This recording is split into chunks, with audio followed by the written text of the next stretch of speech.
여러분 안녕하십니까. 오늘 뉴스데스크는 영부인 시절 김건희 씨의 국정 개입 정황을 확인하는 단독 보도로 시작합니다. 공수처가 확보한 김건희 씨의 통화 내역을 MBC가 확인했는데요. 여기엔 김건희 씨의 공천 개입을 의심할 만한 정황이 곳곳에서 확인됩니다. 특히 지난 2022년 나토 정상회의를 앞두고 김건희 씨에게 6천만 원대 목걸이는 물론 고급 브로치와 귀걸이까지 주었다고 증언한 서희건설 이봉관 회장과의 통화 내역이 눈에 띄는데요. 김건희 씨가 그로부터 1년 뒤에도 이 회장과 휴대폰으로 연락을 주고받은 사실이 확인됐습니다. 당시 이 회장의 사위가 총선 출마를 저울질하고 있었다는 점에서 공천 관련 청탁이 있었는지 의혹이 일고 있습니다. 먼저 구민지 기자의 단독 보도입니다. 고위공직자 범죄수사처가 확보한 김건희 씨의 통신 내역에 따르면 지난 2023년 7월 31일 이봉관 서희건설 회장은 김건희 씨에게 문자를 보냈습니다. 이 씨가 연락한 번호는 김 씨가 지난해 11월 교체하기 전까지 쓰던 개인 휴대전화였습니다. 이 회장은 8월 16일 오후에도 김 씨에게 문자를 보냈습니다. 이렇게 연이어 문자를 받은 김 씨는 이틀이 지난 8월 18일 이 회장에게 답장을 보낸 걸로 확인됩니다.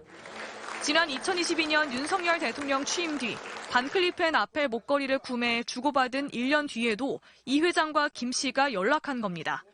그런데 두 사람이 연락한 시기는 이 회장의 첫째 사위인 박성근 당시 국무총리 비서실장이 22대 총선 출마 의지를 굳혔다는 보도까지 나온 뒤입니다. 출마 예상자라고 이렇게 거론되는 것에 대해서 저도 사실 좀 불편합니다. 총리님 모시는 입장에서. 그런데 제가 출마 안 한다는 말씀은 못 드리겠습니다. 제가 결정을 못했기 때문에.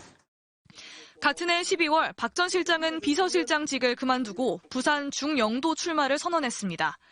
당시 부산 중영도는 육선 김무성 전 의원이 출마를 선언했다가 공천 신청을 철회했고 박 전 실장은 다른 예비후보들을 제치고 윤석열 정부 초대 해양수산부 장관인 조승환 의원과 맞붙었다가 경선에서 패했습니다.